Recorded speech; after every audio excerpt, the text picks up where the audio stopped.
सर्वांना. आज दिनांक 20 जुलै 2026 आहे. वार आहे सोमवार. आज माझ्या पप्पांचा वाढदिवस आहे. काल आईचा होता, आज पप्पांचा आहे. आणि परवा माझ्या मुलीचा वाढदिवस आहे, मोठ्या मुलीचा वाढदिवस आहे, आद्याचा. तर असे माझ्या आयुष्यातल्या सर्वात महत्त्वाच्या मौल्यवान व्यक्तींचा ह्या महिन्यात वाढदिवस असतो आणि तो पण लागोपाठ असतो.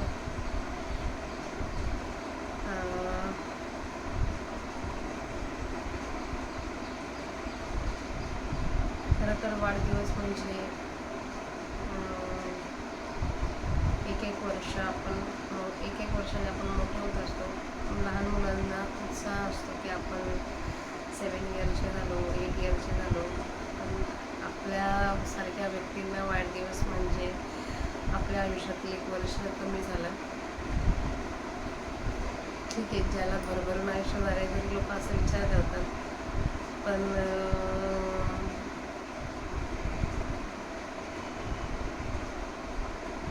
ज्याला आयुष्यातून काही अपेक्षा नाही ती लोक तर म्हणतात बरं झालं, मी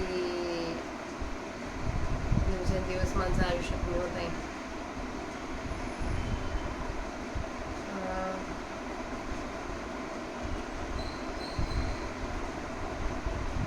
माझे वडील तर कधीही वाढदिवस साजरा करण्याला उत्सुक नसतात. दादाचंही मत तसंच होतं की आपलं आयुष्य 1 वर्षाने कमी झालं तर मग आपण कशासाठी वाढदिवस साजरा करायचा. तो जन्मदिवस आहे म्हणून जन्मदिवस असल्यामुळे त्या दिवसाचं कौतुक आहे, पण तो एकदम मोठ्या उत्साहाने साजरा करण्यासारखं त्याच्यात काही अर्थ नाही.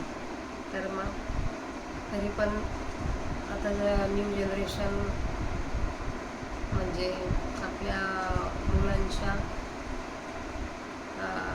त्यांच्या आनंदाची व्याख्या आता हीच झाली की आपला बड्डेच्या दिवशी आपण छान तयार व्हायचं, इंग्रजांच्या पद्धतीनुसार केक कट करायचा आणि चॉकलेट वाटायचं.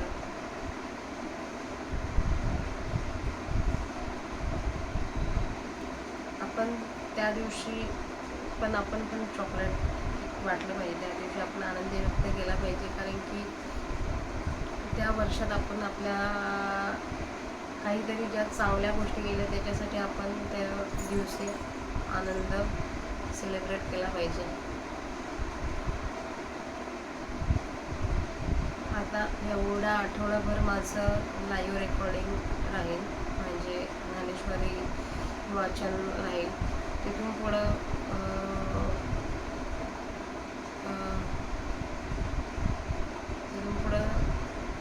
नवीन अध्याय चालू होतील माझ्या आयुष्यातले.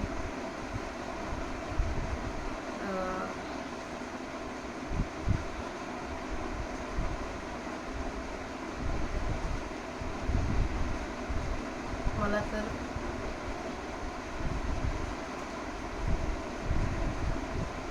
काल रात्री पण मी जे सकाळी निरूपण केलं होतं अध्याय म्हणजे माऊलीच्या सेवेला सुरुवात करण्याआधी सकाळी मला वाटते 152व्या जो मी रेकॉर्डिंग टाकलेला त्याच्यामध्ये मी सांगितलं होतं की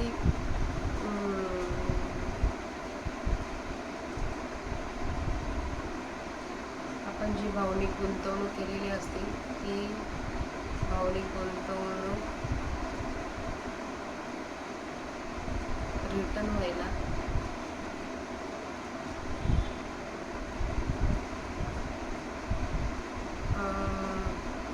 खूप जास्त टाईम लागतो. ह्यात मी कोणाला दोष देत नाही. असतो एकेकाचं नशीब असतं, एकेकाचं प्रारब्ध, की किती म्हणलं तरी नाही आपल्या मनासारख्या गोष्टी होत.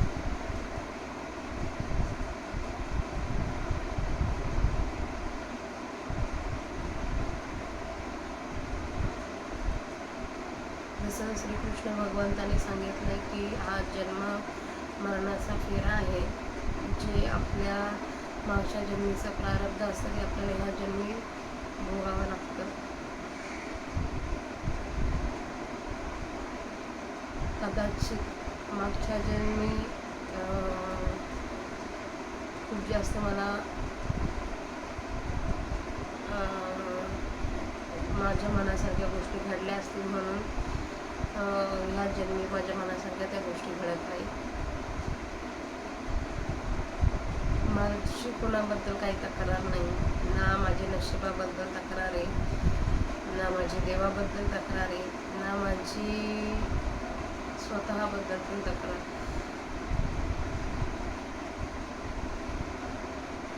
ह्या जी आपण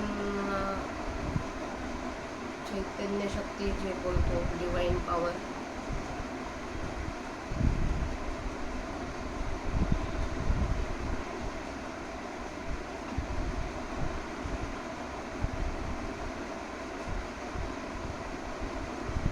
काय माहीत नाही, पण आता खरंच म्हणजे अनप्रेडिक्टेबल आहेत माझ्या आयुष्यातल्या आता गोष्टी. मला माहीत नाही कसं काय कशा गोष्टी होणार आहेत. सगळा भार मी आता ह्या भगवंतावर सोडून दिला आहे.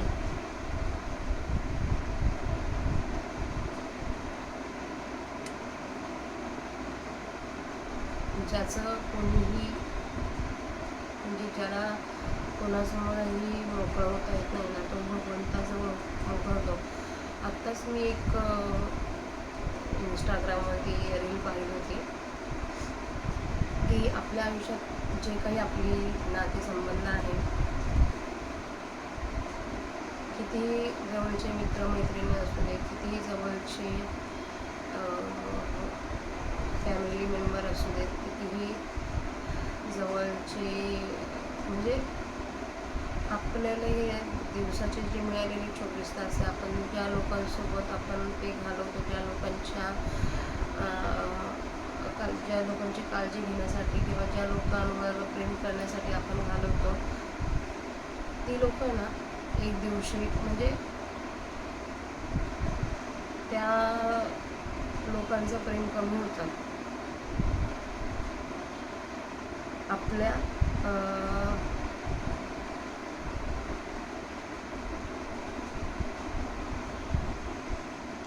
सांगायचं हे याच्यातून हेच की तुम्ही ना भगवंतावर प्रेम करा.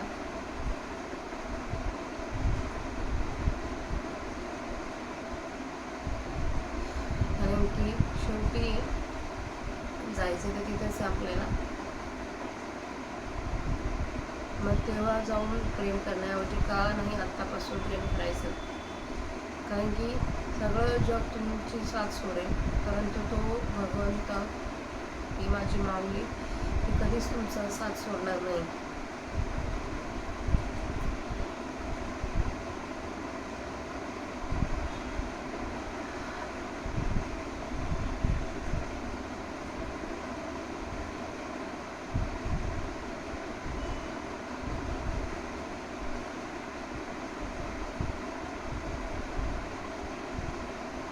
तर आता आपण माऊलींच्या सेवेला सुरुवात करूया.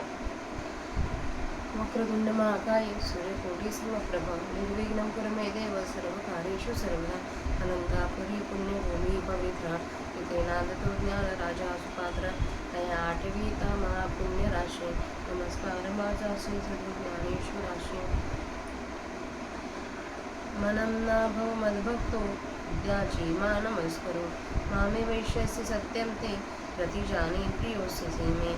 तरी बाह्य आणि अंतरा आपली या सर्व व्यापारा मज व्यापका ते वीरा विशो करी आगवा आधी जैसा वाई मिळवणी आहे आकाशा तू सर्वा कर्मी तैसा मजेसेचे असं. किंबहुना आपले मन करी माझे कायतना माझे निशवणे कान भरून आले आत्मज्ञानी चोखडी संतचे माझी रुपडी हे तर दृष्टिकोड आवडी कामिनी देसे मी सर्व वस्तीचे वसवटे माझी नाम जे चोखटे हे जीवा या वया वाटे वाचे लावे हाताचे करणे का पायांचे चालणे, ते होईल मज कारणे तेसे करी. आपुला अथवा परावा ठाई उपकरसी पांडवा, तेने यज्ञ होई करावा यज्ञिको माझा. हे एक एक शिकवू काही, पैसे योग्य आपुला ठाई, वरुणी येईल सर्व काही, मी सेव्यचे करी. तेथ जाऊन या भूतद्वेषो, सर्वत्र नमावि मीचे ऐकू. ऐसे मी आशय अंत्यंतिको, नाहीसे तो माझा. मग भरले या जगा अंतू, जाऊन या तिजयाची मातू. होऊन ठाईल एकांतू, आम्हा तुम्हा. तेव्हा भलती अवस्थे, मी तुते माते, भोगीसे ऐसे आई ते वाढेल सुखा.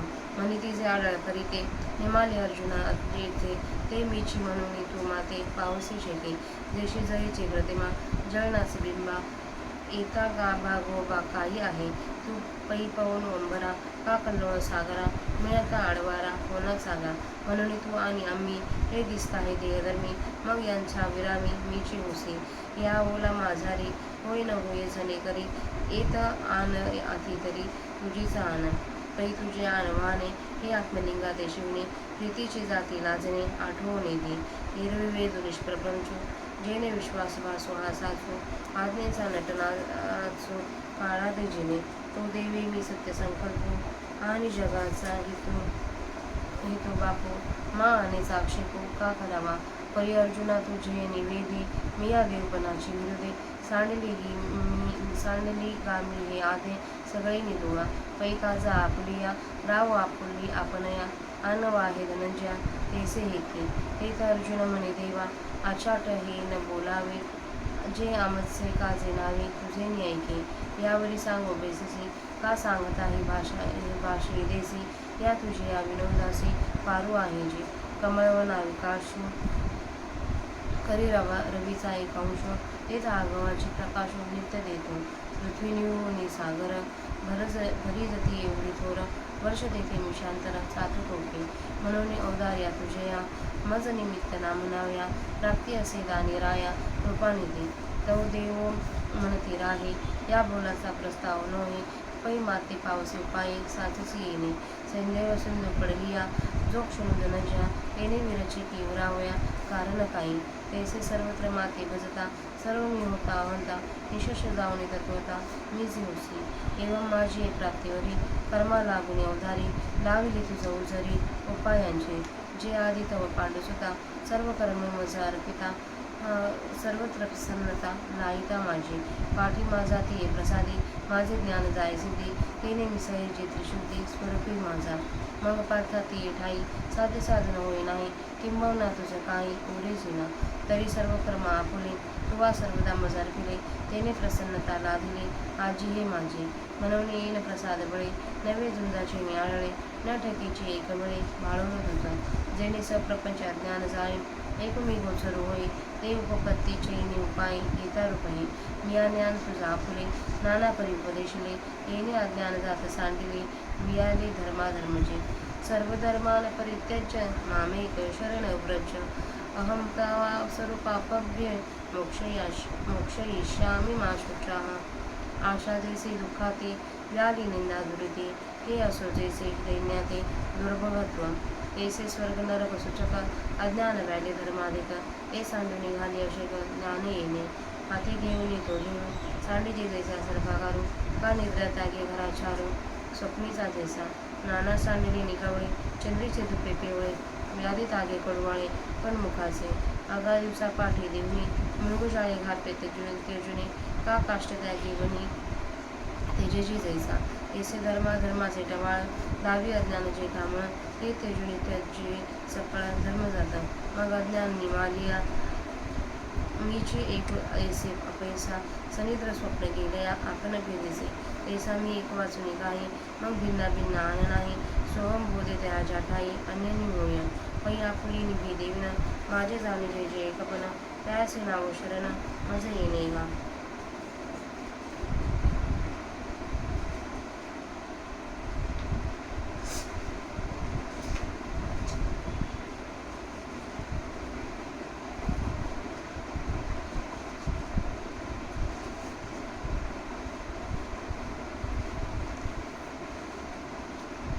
म्हणून घटाचे नाशे, गगनी गगन प्रवेशे माझ्या शरण येणे जैसे ऐक्य घरी सुवर्णमणी सोनया एक कंडोळ जैसा पानिया तैसे धनंजया शरण येतो वाचून सागराच्या पोटी वडवाणूर शरण आला किरीटी जाळून ठाके त्या गोठी वाळून देता मजही शरण रिधीजे आणि जीवित्वेची असे जे दिगू बोली यांना लजे प्रज्ञा ठेवी अगा प्राकृता हिराया अंगी पडे जे धनंजया हे दासे रोही की तया समान होया मामी विश्वेश्वर भेटे आणि जीवग्रंथी न सुटे हे बोल नको पडे कानी लावू म्हणून मी होऊन माते सेवनेला आहे ते कधी हाताने ते ज्ञान येणे मग टाकून या काढले लोणी मागोता ताके घातले परी न घेपे काही केले तेने जीवे लो उभे खाये माती ते परिसाची संगती सोने झाली या पडती नशिबी जे म्हण हे असो काष्टापासून मंधुनी घेतली यावनी मग काष्टी ही कोंडोनी न ढके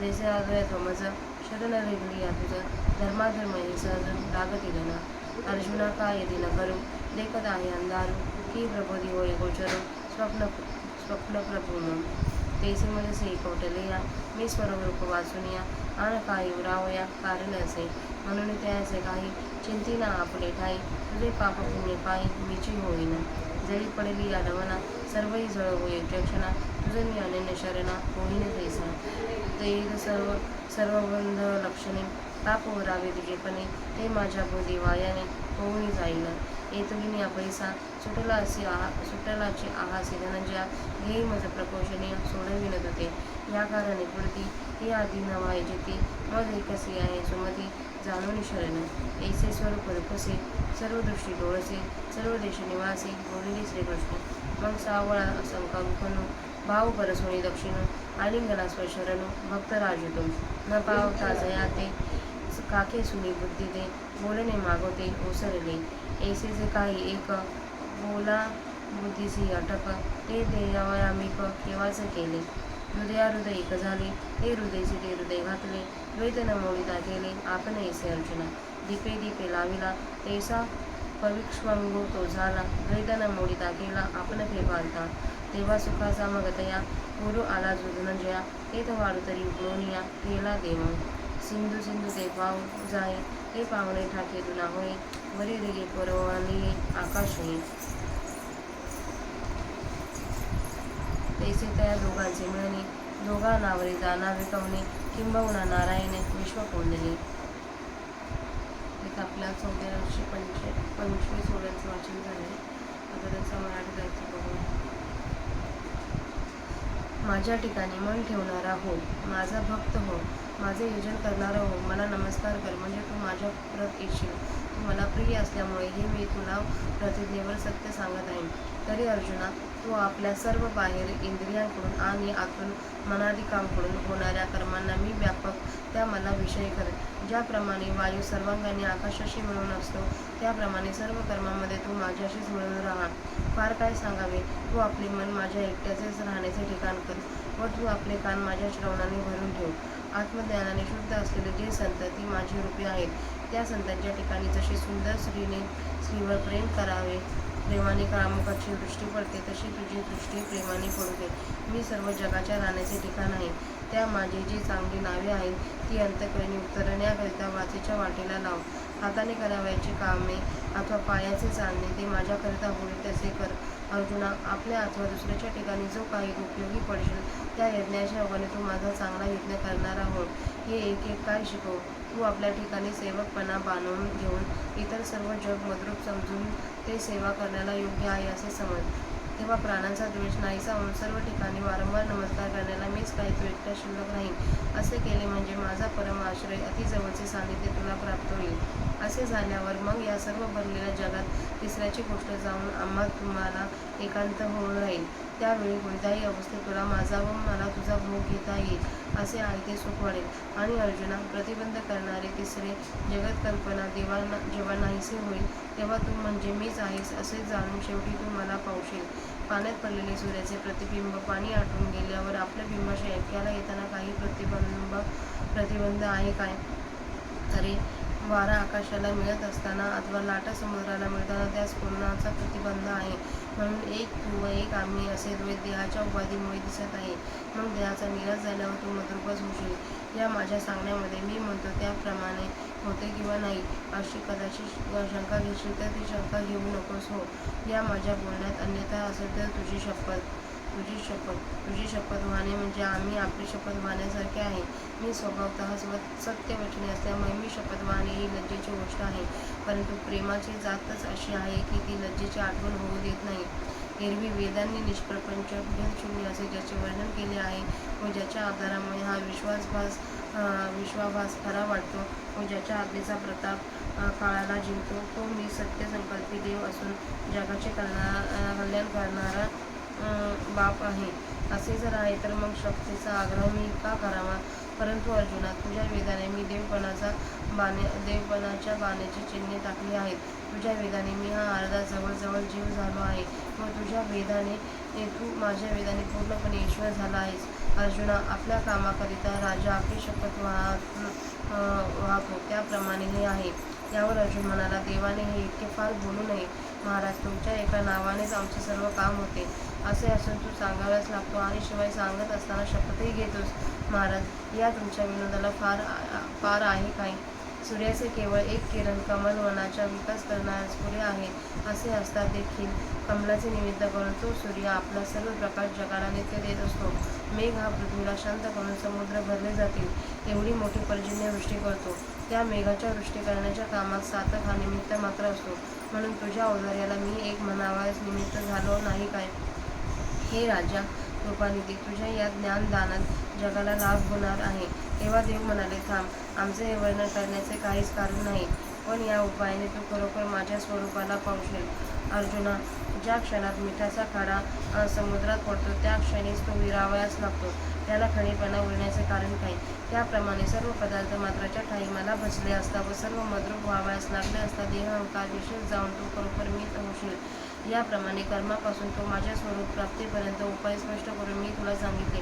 कारण की अर्जुना अगोदर तर सर्व कर्मे मला अर्पण केली असता माझी प्रसन्नता तुला सर्वत्र प्राप्त होईल. नंतर माझा तो प्रसाद झाला असता माझ्या संबंधीचे ज्ञान सिद्धीला जाईल व त्या योगाने निश्चय करून माझ्या शुद्ध स्वरूप मिळवता येईल. अर्जुना मग त्या ठिकाणी साध्य आणि साधन ही नाहीशी होतात. फार काय सांगावे तुला काही उरणारच नाही. तू कृतार्थ झाल्यामुळे तुला काही करावयाचे राहणार नाही. तर तू आपली सर्व कर्मे मला सर्वदा आपल्या अर्पिल्या कारणाने ही माझी प्रसन्नता आज तुला प्राप्त झाली आहे. म्हणून जरी हा युद्ध उपदेश करणारा प्रतिबिंब आहे तरी या प्रसन्नतेच्या बलाने हा लढाईचा प्रतिबिंब हा तुला उपदेश करण्याचा आड येतच नाही. असा मी एक वेळ तुझ्यावर बोलून गेलो नाही काय. तर आता ज्या योगाने प्रपंचासह अज्ञान जाऊन मी जो एक तो गोचर होतो ते आपले गीतारूप ज्ञान अनेक युतीच्या उपयाने मी तुला नाना प्रकाराने सांगितले. या ज्ञानाच्या योगाने धर्माचे मूळ कारण जे अज्ञान ते सर्व टाकून दे. सर्व धर्माचा म्हणजे त्यांना कारणीभूत असणारे जे अज्ञान त्याचा त्याग करून मला एकट्याला अद्वैत भावाने शरण ये. म्हणजे मी तुला सर्व पापांपासून मुक्त करेन. तू शोक करू नकोस. आशा जशी दुःखाला प्रसवते निंदा जशी पापाला उत्पन्न करते हे राहू दे. ज्याप्रमाणे दुर्भाग्यहीन स्थितीला प्रसवते त्याप्रमाणे स्वर्गाला व नरकाला सुचवणारे जे त्या धर्मास अज्ञान प्रसवते ते संपूर्ण अज्ञान या अज्ञानाने न्यायचे करून टाक. हातात दोरी घेऊन ज्याप्रमाणे त्या दोरीवर घासणारी सर्पाची कल्पना टाकून द्यावी अथवा निद्रेच्या त्यागाने ज्याप्रमाणे स्वप्नातील प्रपंच टाकून द्यावा किंवा कावीळ गेल्यावर ज्याप्रमाणे चंद्राचा घासणारा पिवळेपणा नाहीसा होतो अथवा रूप नाहीसा झाला म्हणजे तोंडाचा कडूपणा नाहीसा होतो. अरे अर्जुना दिवस मावळल्यावर मृगजळ नाहीसे होते अथवा लाकडाच्या त्यागाने जसा अग्नी टाकला जातो त्याप्रमाणे मिथ्या धर्माला दाखवणारे जे मूळ अज्ञान त्या अज्ञानाचा त्याग करून धर्मामात्रांचा त्याग कर. मग ज्याप्रमाणे निद्रेसह स्वप्न गेले असता आपण एकटे होतो त्याप्रमाणे अज्ञान नाहीसे झाल्यावर आपोआप मीच एकटा राहतो. त्याप्रमाणे मग मी एकट्या वाचून दुसरे भिन्न काहीच नाही. असे जे माझे स्वरूप त्याच्या ठिकाणी तोच आहे अशा ज्ञानाने अनन्य हो. अर्जुना आपल्याला माझ्याहून भिन्न न मानता जे माझे एकपण जाणावयाचे त्याचेच नाव मला शरण येणे होय. म्हणून ज्याप्रमाणे घट फुटल्याने घटाकाश जसे महाकाशात ऐक्याने प्रवेश करते अशा ऐक्याने मला शरण ये. म्हणजे माझ्याशी ऐक्याला पाव असा मला शरण ये. अर्जुना, सोन्याचा मणी जसा सोन्याला शरण येतो अथवा लाट जशी पाण्याला शरण येते, ऐक्याला पावते, त्याप्रमाणे मला अभिनत्वाने शरण ये. याशिवाय ऐक्याने शरण न येता अर्जुना समुद्राच्या पोटात वडवाळांना जसा शरण येतो खरा, पण तो समुद्रापासून भिन्न राहून त्यात जाळत नाही काय, तसे माझ्याहून भिन्न राहून शरण येण्याच्या त्या गोष्टी टाकून दे. मलाही शरण यावयाचे आणि जीवपणानेच असावयाचे. धिक्कार असो या बोलण्याला. या बोलण्याच्या बुद्धीला लाज कशी वाटत नाही. अरे अर्जुना, एखाद्या सामान्य राजानेही जिचा अंगीकार केलेला असतो ती बटीक जरी असली तरी त्या राजाच्या बरोबरी राहते. मग मी जो विश्वाचा स्वामी तो भेटतो आणि जीवदशेचे बंधन मात्र सुटत नाही. असल्या अमंगळ गोष्टी तू कानावर देखील येऊ देऊ नकोस. म्हणून मद्रूप होऊन माझी सेवा भक्ती करणे ही माझी सहज भक्ती आहे. ती माझी सहज भक्ती या ज्ञानाने हस्तगत होईल असे कर. मग ताकातून काढलेले लोणी ताकात पुन्हा घातले तर ते लोणी जसे त्या ताकात काही केल्याने मिसळत नाही. लोखंड जरी उभे टांगून ठेवले तरी त्याला गंज चढतो, पण तेच लोखंड परिसाच्याच योगाने सोने झाले असता त्यास गंजाचा स्पर्शही होत नाही. हे राहू दे. काष्टापासून मंथन करून अग्नी उत्पन्न केल्यावर मग तो जसा लाकडानेही कोंडून राहत नाही, त्याप्रमाणे अद्वैत भावाने मला शरण आल्यावर तुला धर्माधर्मही सहजच बाधक होणार नाहीत. अर्जुना, सूर्याला अंधाराची खबर असते काय, अथवा जागृत अवस्थेत स्वप्नभ्रम दिसेल काय, त्याप्रमाणे माझ्याशी ऐक्य पावल्यावर मी जो सर्व स्वरूप त्या माझ्याशिवाय दुसरी काही उरण्याला कारण आहे काय. म्हणून तू आपल्या ठिकाणी तुझ्या धर्माविषयी काळजी करू नकोस. तुझे पुण्य व पाप मीच होईन. पहा हे चतुर अर्जुना, मीठ पाण्यात पडले असता त्याचे सर्व पाणीच होते. मला अनन्य भावाने शरण येणारा जो तो तुला मी त्याप्रमाणे होईल, म्हणजे तुझे सर्वच मी होईल. तेव्हा माझ्याहून भिन्नपणाने असणे हे जे संबंधरूपी पाप आहे ते द्वैत भावरूपी पाप माझ्या बोधात नाहीसे होईल. अर्जुना, एवढ्याने तू आपोआप सुटलाच आहेस. तू मला चांगल्या प्रकारे जाणून घे. मी तुला मुक्त करीन. या कारणास्तव इथून पुढे तू चिंता बाळगू नकोस. हे सुबुद्धी अर्जुना, तू मला एकला जाणून शरण ये. सर्व रूपांच्या योगाने जो रूपान आहे, सर्व गोष्टी दृष्टीच्या योगाने जो डोळस आहे व जो सर्व देशात राहणारा आहे, त्या श्रीकृष्णाने याप्रमाणे अर्जुनाला सांगितले. मग श्याम सुंदर श्रीकृष्णाने आपला कंकणयुक्त उजवा बाहू पसरून आपल्याला शरण आलेला भक्त श्रेष्ठ अर्जुन त्याला आलिंगन दिले. ज्या ठिकाणी प्राप्त न होता वाचाही बुद्धीला काखेत मारून माघारी परतली असे जे काही एक वाचेला व बुद्धीला प्रवेश करण्यास कठीण ते अर्जुनास देण्याकरिता देवांनी आलिंगनाचे निमित्त केले. तेव्हा आलिंगनाच्या वेळी देवाचे व अर्जुनाचे हृदय एक झाले. देवांनी आपल्या हृदयात असलेला बोध अर्जुनाच्या हृदयात घातला आणि देव व भक्त हे द्वैत न मोडता देवांनी अर्जुनाला आपल्यासारखे केले. एका दिव्याने दुसरा दिवा लावला असता दिसा जरी ते दोन असतात तरी प्रकाशाच्या दृष्टीने त्यांचे ऐक्य मोडत नाही. त्याप्रमाणे तो आलिंगनाचा प्रकार झाला. म्हणजे द्वैत देव भक्तपणा न मोडता देवाने अर्जुनाला आपल्या स्वरूपी मिळवून घेतले. तेव्हा मग त्या अर्जुनाला जो सुखाचा पूर आला त्या पुरात त्याच्याबरोबर देवासही सुखाचा पूर आला. तो इतका मोठा होता की देव जरी शक्तिमान होते तरी त्यात बुडून राहिले. समुद्राला समुद्र जेव्हा मिळावयात जातो तेव्हा ते मिळणे एकीकडेच राहते आणि पाणी दुप्पट होते आणि शिवाय भरतीला आकाशात वर वाढते. त्याप्रमाणे त्या दोघांचे मिळणे त्या दोघांना आवरत नव्हते. ते कोणी जाणावे, फार काय सांगावे. नारायणाने विश्व कोंदून भरले. याप्रमाणे वेदांचे सूत्ररूपाने असलेले मूळ व सर्व अधिकाराचे केवळ एकच एक पवित्र असे ठिकाण जे गीताशास्त्र ते श्रीकृष्णाने प्रकट केले. इथे वेदांना मूळ गीता आहे हे कसे वाटले असेल तर असे जर म्हणाल तर त्याची प्रसिद्ध उपपत्ती सांगतो. तर ज्याच्या निश्वासात वेदराशी उत्पन्न झाली तो सत्य प्रतिज्ञ श्रीकृष्ण जे गीताशास्त्र प्रतिज्ञापूर्वक जाणून बुजून आपल्या मुखाने बोलला म्हणून वेदांना मूलभूत गीता आहे हे म्हणणे योग्य आहे. या म्हणण्यास आणखी एक कारण आहे. जे स्वरूपाने नाश न पावता ज्याचा विस्तार जेथे लीन होऊन जातो ते त्याचे बीज असे जगात म्हणतात. तर ज्याप्रमाणे वृक्ष बीजामध्ये सूक्ष्म रूपाने असतो त्याप्रमाणे कांडत्रयात्मक संपूर्ण वेद गीतेमध्ये सूक्ष्म रूपाने आहे. म्हणून वेदांचे मूळ श्री गीता आहे असे मला वाटते आणि ते सहज देखील दिसत आहे. कारण की ज्याप्रमाणे अलंकारातील रत्नांनी सर्व अंग शोभते त्याप्रमाणे वेदाची तिन्ही कांडे गीतेत चांगली उमटलेली आहेत. 30 कर्माधिक 3 कांडे कोणत्या ठिकाणी गीतेमध्ये आहे ती डोळ्यांनी स्पष्ट दिसतील असे दाखवतो आहे. तर पहिला जो अध्याय आहे तो गीताशास्त्राच्या प्रवृत्तीची प्रस्तावना आहे आणि दुसरा अध्याय सांख्यशास्त्राचा अभिप्राय थोडक्यात स्पष्ट सांगितला आहे. हे गीताशास्त्र ज्ञानप्रधान असून मोक्ष देण्यास स्वतंत्र आहे इतकेच दुसरा अध्याय थोडक्यात सांगितले आहे. मग अज्ञानाने बांधलेला जीवास मोक्षपदाची प्राप्त होण्याकरिता साधनाचा जो आरंभ कर्ममार्ग तो तिसरा अध्याय सांगितला आहे. कारण की देहअहंकार रूपी बंधनाने बद्ध झालेल्या जीवांनी काम्य व निषिद्ध कर्माचा त्याग करून विहित कर्माचे आचरण करावे, परंतु त्या विहित कर्माचरणात चुका करू नयेत. अशा रीतीने शुद्ध भावाने कर्म करावे. हा जो तिसरा अध्याय देवांनी निर्णय केला ते या गीतात कर्मकांड जाणावे. आणि तेच नित्यादी कर्म आचरले असता अज्ञानापासून खास सोडवणारे, अज्ञानाचा नाश करणारे कसे होईल अशी इच्छा झाली असता व बद्ध पुरुष मुमुक्षतेला आला असता, बद्ध पुरुषाला मोक्षाची इच्छा झाली असता त्याच्याकरिता देवाने ब्रह्मार्पण बुद्धीने कर्म करावयास सांगितले आहे. ते असे की शरीर, वाचा व मन यांच्याकडून जे विहित कर्म असे उत्पन्न होईल ते विहित कर्म एका ईश्वराच्या उद्देशाने करावे असेच देवांनी सांगितले.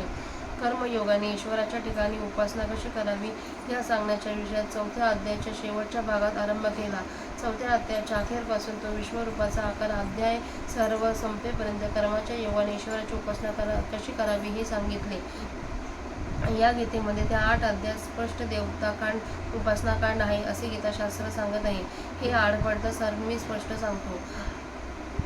आणि उपासनेने प्रसन्न होऊन मिळवलेल्या ईश्वराच्या त्या प्रसादाने व गुरुच्या संप्रदायातून प्राप्त झाल्याने जे खरे कोवळे अदृढ ज्ञान अनुभवाला येते ते कोवळे ज्ञान अद्वेष्टा वगैरे 12व्या अध्यायाच्या भागामध्ये अथवा 13व्या अध्यायाच्या अमानित्व वगैरे भागामध्ये दृढ कसे करावे हे सांगितले आहे.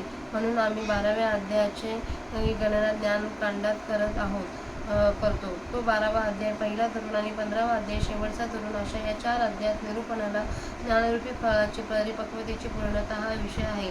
म्हणून ऊर्ध्वमूलम हा श्लोक ज्या अध्यायात आहे तो अध्याय 15वा शेवटी धरून या 12 ते 15 अध्यायात ज्ञानकांड सांगितले आहे. याप्रमाणे गीता हे कांडत्रयाचे निरूपण करणाऱ्या गोचरवाणी श्रुतीच आहे. आणि या श्रुतीने गीतेतील श्लोकरूपी रत्नांचे अलंकार घातलेले आहेत. हे राहू द्या.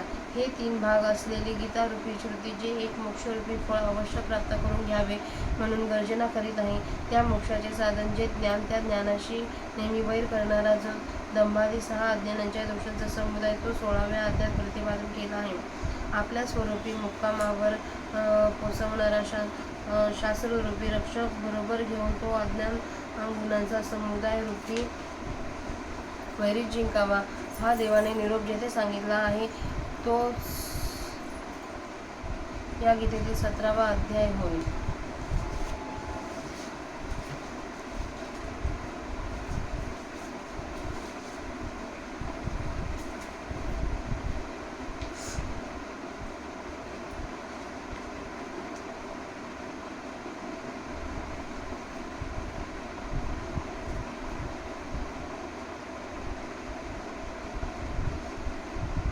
ठीक आहे, आपण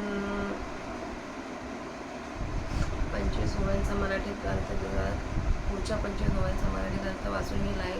उगाने कधी मी पुढं वाचत गेले मलाच कळलं नाही. ठीक आहे, झालेली माऊलीची सेवा माऊलीच्या समाधीवर अर्पण करूया आणि सेवेला स्वल्प